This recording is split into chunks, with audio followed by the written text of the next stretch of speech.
Hey, welcome, all my right thinkers. Thanks for tuning in to check out your boy P Farm. Thinking right out here in the lab where I do what I do for you. I'm in the book today. I got a good lesson for you coming up. Let's do it. Rightism, 25 rules to live by. Storytelling, story with a message. There's a message in the story for life. I give life lessons. You tune in and receive them. I appreciate you. Let's do what we do.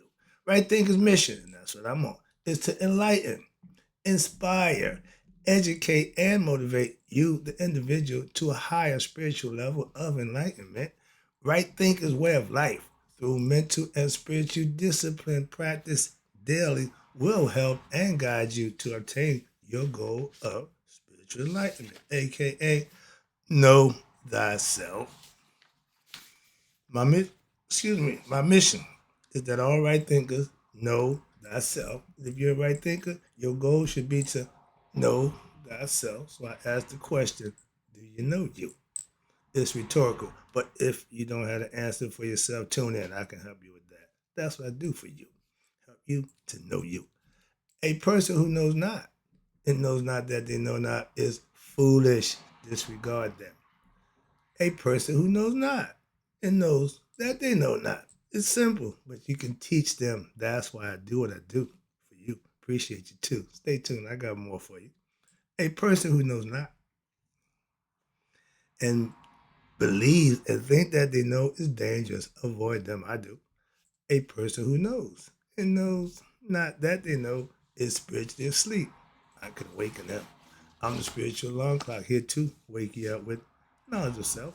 A person who knows and knows that they know is wise. Follow them. All these persons reside in you. Right thinkers, know thyself and to Mayat be true. I'm going back on the lesson with Heru. This is titled Right Thinkers. Let's talk about the many phases of Heru, aka you. From the bottom to the top. We started from the top. I worked the way down to the bottom. Now we're going to work our way up back to the top again from Heru, which is you. Learning each level. First, set and neftet, which is mortality and egoism. You conquer them first, then you move up. So let's talk about they're beyond the out beyond the highest main divinities. We have the tiers of divinities. Duat divinities, gave you them. The pet divinities, gave you them. And now we're coming down to the Ta divinity. That's what we're working with now. The element, not the elements, but working with the physical people, working with the ego and mortality. Ta divinities. And within the Ta realm, you have aspects of the divinities that are even more what? Differentiated. The differentiation between detailed insights into specific functions. Remember, these are all aspects and functions of your personality of a specific cosmic force. So you have many aspects of Haru. You. Let's go over them. And all these different aspects of your character of Haru are like specific descriptions of what? Of a particular aspect of the Haru power that's within you. Getting good. The same power that y'all got from Christ, we told you that in Haru. That's what I'm about to show you. Watch this. Now, in this manner, in increasing refined knowledge of the powers, you can be attained, or can be attained by who? You, the aspirant. And since at this level of practice, daily practice, right then philosophy, it is important for you to really understand what being an aspirant is and what it requires. It is appropriate to go more deeper into the nature of Haru, you, which is your very own nature. To know thyself, you have to have every aspect of your character in check and under control, aka mastered. We getting there. That's the goal. I'm gonna take you from here to self-mastery. If you follow along, I can get you there. Let's go. Now, first of all, we want to discuss what the name Haru itself means. I gave a lesson a little while ago, but right quick. There is a word in the Kemetic hieroglyphic text, Her, Her, which a person's face it means a person. It means a person's personality. And you show that with what? How you present yourself. And the name Heru is based on this root, her, or H-R-A, Heru, without the vowels. Also, Heru means, you ready? Face of God. Okay? This is another definition that is given in the text. Heru means that which is above, and all these terms give you what? An indication, hopefully understanding, of the meaning of Heru. You. In general sense, it means the personality, what? That exists, and that is all of you who are listening to this or who will be reading this in the future. This is for you. Also, the scripture explains what? That one aspect of Heru Picard, we just talking about him. Who is he? That's the child. That's when you see him in kid form with the Prince Lot. That's him before he become himself. Okay, he's Heru the child, and it's also you have a child. You have a child named Nefertim Picard, and it also means Ra when he what was young. Okay, the solar child, right? The solar child. So the descriptions of that means you are him reincarnated in the flesh, and the names themselves, which are given, which gives us what? Personal insight, if you're paying attention, into the connections of what? The tree of life. Why? Because if Heru is allowed to grow up, that's us, right, thinkers, who does he become? You ready? Ra. Of course. In the Anuian theology, Heru manifests as Heru. In the Menphite theology, he manifests as Nefertim. His father was uh Ptah and Sekhmet. They gave birth to Nefertim. And then you got the Theban theology, he manifests as Khonsu from Mut and Amun. They all had their trinity, and they all had mother, father, and son. Moving on. So let's move on down here to, let's talk about Heru as Nefertim. Heru must grow up. That's what the whole fight. And every time you see him, he's in child form. Okay. That's Heru Nefertim sitting on the lotus flower. Then you see right there, you see the eyes of Heru. Then you see that's Tahuti. But then you're going to go over here. On the next page, I'm going to show you quick the icon of the hawk head concept.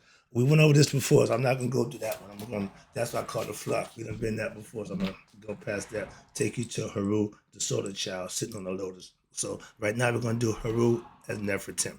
Heru must grow up. In order for Heru to grow up, he must be nurtured, taught by who? His mother. Women. Who is Aset? Represents wisdom, intuition. The first important aspect of Heru that we must talk about is who? Heru Kente in Ma. That means Heru, the foremost seer, who was what? Blind. And this is also explained as the new moon. He represents the sun, the moon god Khonsu. He also has two eyes. This is one of them, okay? And the right eye represents the sun, left eye represents the moon. The right eye significance, fire, and power. Again, Heru, God had the same power with Heru, which is the female part of Heru, okay? Spiritually, female aspect. But in life forces that manifest through the sun. The left eye being the moon is associated with the mind. Okay, with who that? That's the god Tahuti. That's God's mind, as well as the god Asar, which is his father, son of God. Asar is our God, and we are his children. Heru. The moon also signifies what? Coolness. And when the moon shines full, it signifies the fullness of what? The reflection from the sun. But when it's waning or completing dark into its significance, the loss that the reflection and hence represents what? Growing ignorant and weakness instead of enlightenment and empower. When it's waning, it's losing. When it's waxing, it's coming on. moving on. I got a little picture right there for that. But that's the concept of the moon. And now in the Memphite theology, there you go. In the form of Nefertim, Heru is a solar child, which what? The newborn sun, which emerges what? On the horizon as if from what? Out of the ocean. Again, he points to his mouth, signifying what? His command over the powers, over words of power to bring creation to existence. Okay. He know when and when not to speak. He have control over that thing in his mouth called the tongue. Okay. Power to destroy, create. Okay. Now I'm gonna talk about Tahuti. We know about him already. We did the hawk iconograph. So let's go over here now to Heru as the what? The divine child sitting on a lotus of creation that emerges from the primeval waters. That's him. Okay, this is him as the baby, the little one. This is him full grown. There you go. When there's a regalia, see the gear, the headgear. He's wearing his what crown, upper and lower Egypt, meaning he have control of his lower nature as well as his higher nature. He become Christ conscious. Y'all know that as that, but there he know himself. Okay. Now getting back to Heru Picard, which is the child. He is also known as the Lord of what? Animals. Man had dominion over animals. Why? Consciousness. And that's who he represents. Now you got the Neteru postures, the exercise program. I told you that the Tantra, they do all the postures. I don't do none of that nonsense. But in the Egyptian yoga, when we do the postures, okay, and I won't do that, the Heru Picard, when he's sitting on a crocodile, watch this, he's not alone, he's sitting on a crocodile, he holding animals by the tails. And what that means? That means he is a master of what? Animals, his lower nature. Meaning he is a master of, I just said, his lower animal tendencies or nature. And the animal and structural propensities, meaning he have control, again, over his lower nature. Where we at? Heru Picard also means what? The rising sun, as we discussed earlier. It means Nefertim, the child sitting on the lotus of creation, his hand pointing toward his mouth, engendering the utterance that create the creation. Knowing what to utter, knowing when to say it, and how to say it. Now, Heru Picard is explained as having what? 7 aspects. That word 7 again. And those aspects, of course, are levels of what? Growth from child to adulthood. They tell you, give me a child for the first 7 years, and I'll tell you who he is. Why? Because I'm going to mold and shape him. We are products of our environment. Whatever environment you're in, that's pretty much what you're going to be, unless you change the program. Right thing is that's our job is to change the program that was given to us. We all know that one don't work. You have to change the program. Okay, moving on. That's the concept. So right now we talk about the 7 spheres. And again, the Suffolk Ba Ra. That means the 7 spirit, the 7 bars, the 7 spirits of Ra. The 7 spheres, the 7 energy centers we know as the chakras, or y'all call it Kundalini.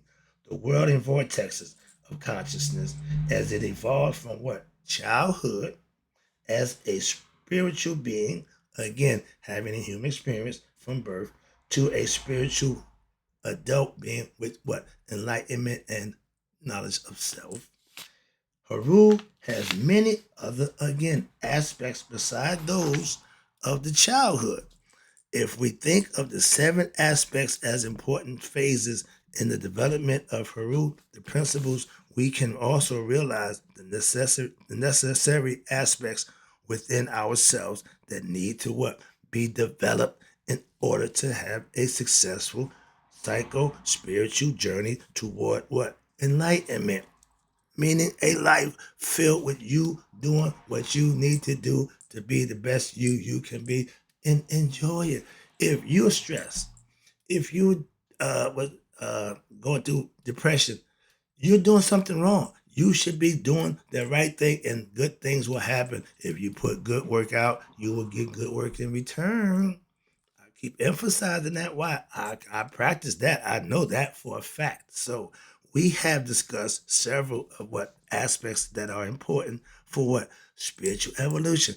We're spiritual beings. We need to evolve spiritually, meaning knowledge.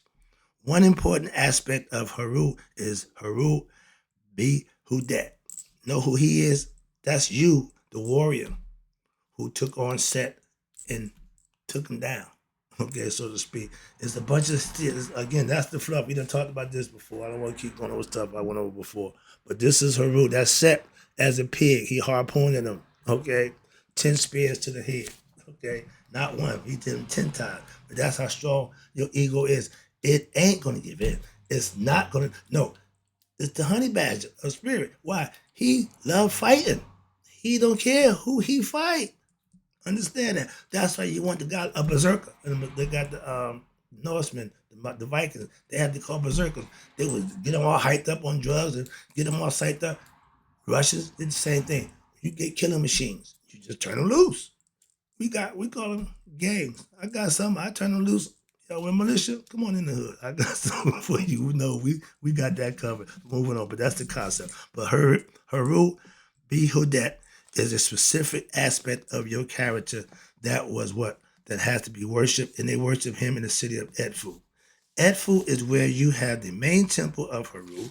In that temple, you can go to the interior side, one of the boundary walls, even today, and it gives you the story of the battle of Heru and Set. That's the real battle of life. You and your lower and higher self. It's been going on since beginning of time. It's going to continue to go on. It's the greatest story ever told. And the Bible's took it. And now where's the title? The greatest story ever told. No, the biggest lie ever told. How about that? But Heru and Set, I'm going to show you where they're both the same people. Okay? They're in you. They occupy the same body. There you go. I got it coming up for you. This is a picture of it. See that picture there? And you see, you have the phrase the Christians say, devil, get behind me. That's you telling your ego self, get behind me. I don't need you in front. Why? When I call you, when I need you, I'll call you. And this is what Ra calls the ego to do. See that? You see that boat they on? You see that the whole serpent? That's Apophis, Apep. Okay, that's the underworld. That's where Ra go every night. And you see who's fighting? Everybody else is scared to death. Only one fighting is what? Your ego. He don't stop. That's the concept. Okay, and in the end, he still ain't give up. They end up in a draw. Okay, they tied the knot between the two of them so they can start the fight. Okay, 80-year fight going on. But Heru Bradet is the one who made it possible to win that fight. All right, and when Heru gained control over Set power, Set used to wreak havoc to promote what? Egoism, murder, deceit, and worldly illusions. Yo, Heru conquers that in you. You have them in you. Temptations, all that good stuff, that's all part of who you are. And the battle of Heru and Set was said to have occurred over 3 days. It only took almost, 80 years? But in the time it took Jesus in the 3 days, that 3 days, let's talk right quick. The sun, that's the sun. It dies on 22nd of December. Going far south is it going to go. It stops, stay dormant for 3 days and come back. The physical body can't die and come back. So stop telling that story, please. Moving on. Now let's get to Heru. Talk about Heru right here. Heru, the form of Heru Samatawi. Broken down, it means Egyptian yoga. Heru, the uniter, okay, of the two lands, upper and lower. He also known as Heru Nefertim. He springs forth from the lotus each year, bringing forth what? Creation. And bringing forth enlightenment, unity of the higher and the lower self. They got to come together. Heart, mind, coherence. Okay, work on them. And there is a form they call Heru Nub, the Heru of gold. Okay, Nub, N-U-B, means gold, as in Nubian, the land of gold. Gold is the color of the sun. It's also the color of perfection, the color of spiritual enlightenment. You know that? There is a form of Heru called Heru Marti, Heru of the what? 2 eyes. We show you that picture. The 2 eyes being open, which is also an aspect of men, and Amsu men, and their ties of Heru into the Theban theology and the Waset theology again. But of course, you know that men represents the fullness of sexual power. We show you how another lesson, male and female sexual power. So Heru has harnessed the power of sexual energy again and employed it to what? The projection of attaining self mastery. I have a student, put my man out there, but he obtained self mastery on a whole nother level. Talk about that some other time, but I got you, dog. Now, the redemption of a sorrow within you. Your ego destroyed your father. You're here in the flesh to avenge your father's what? Murder, which is the ego. Conquer him. Okay, Heru Sekim is the Lord of the Wajat, which means what? The Lord of the two eyes, the power of the two eyes, the power of the two serpents, Caduceus, who are what? Also known as Aset and Neptat, and furthermore are known as the two serpents that intertwine the central staff and connect the Safak Bara, the seven souls of Ra, the serpent power or the scales of Maya, and the higher forms of Heru, which is developed as an aspirant, what? As you progress up the tree of life on the path of which these developments and aspirant gradually wields what? More power over what? Your life and more knowledge and understanding of who? Your higher self where? Within. You're starting to know, starting to feel yourself, starting to get good at this thing, okay? These are the pictures, right quick. I'm about to wrap it up. Yeah, I see the clock. Yeah, I'm not gonna right quick, right quick. But you see there the serpent, see the body, and you see that stick at the bottom. Moses did that. That's the concept from the Judean concept of the serpent power. Store that concept too. Right here, we're gonna wrap up. And I'm gonna show you here. This is the temple. On every temple, you see the ball, you see the spear, the disc with the two serpents coming out. That's called the Wajat, the Ujat, right? Now that's the form that you take to get all your power summoned to beat your ego self. Okay? You call on what? Your father, your higher self, to strengthen you against what? Your lower nature. This is a moral battle inside yourself, not outside yourself. Let me wrap this up. Heru as the Heru That means you're the master, you're great. You've reached that level. Ujat, the great sun disk, is signified by the wings, two serpents, and the sun disk. Okay, Heru as the Heru Wajat is the great sun disk with the two serpents coming out of it, the form in which he defeated Set.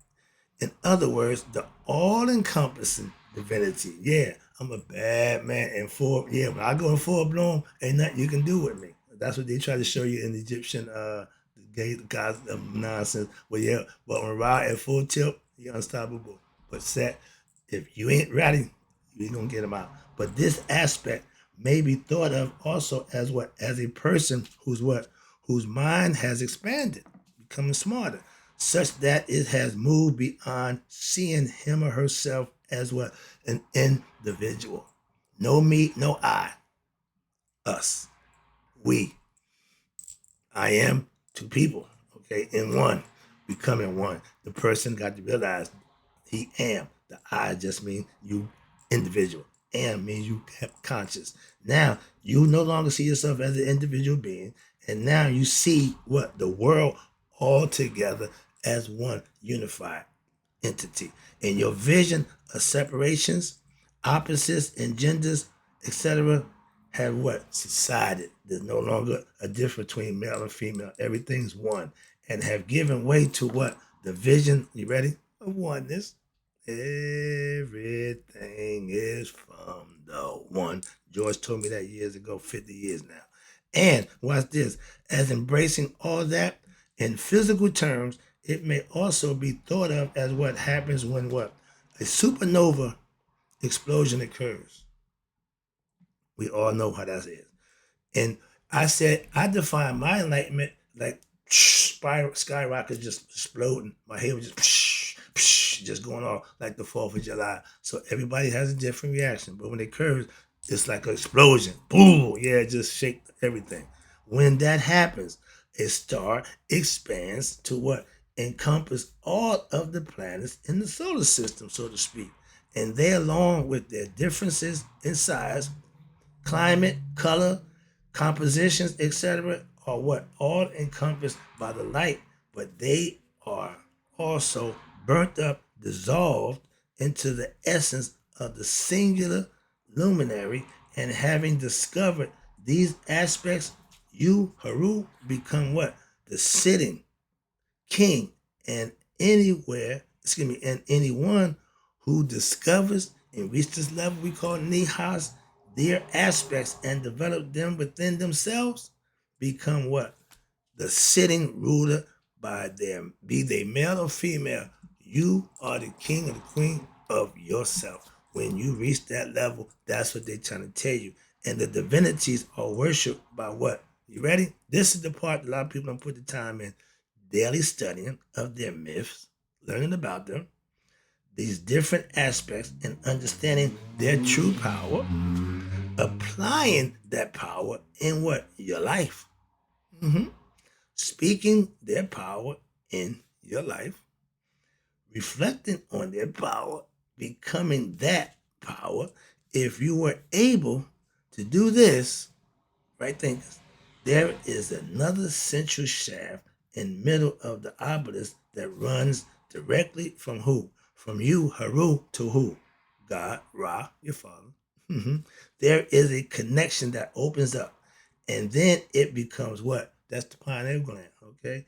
In the words of Tahuti, which is the mind of God, as above, so below. That is the one below becomes what? The reflection of the one above. Ooh, and vice versa. I hope you understand this. This is making sense to me. I hope you understand it. And watch this. You have someone who is now walking the earth, Aku, an enlightened being. I call y'all right thinkers. But yet their roots are where? In the sky. They are one with the divine of the higher nature. But all of the other divinities have to be what? Learned and mastered. All the other divinity before you get to the top one have to be learned and mastered. And then what happens? This channel opens up to you. And you have a highway to heaven, so to speak, if you will. This concludes the lesson for today. Hope you enjoyed it. Hope you got the concept, implement it, and use it. That's what I do. Show you it can be done. That's what I do for you on a day-to-day basis. So, in closing, right thinkers, may you all live to be 100 and me 100 minus a day. So I never know that right thinker like you have passed away. I'll be back.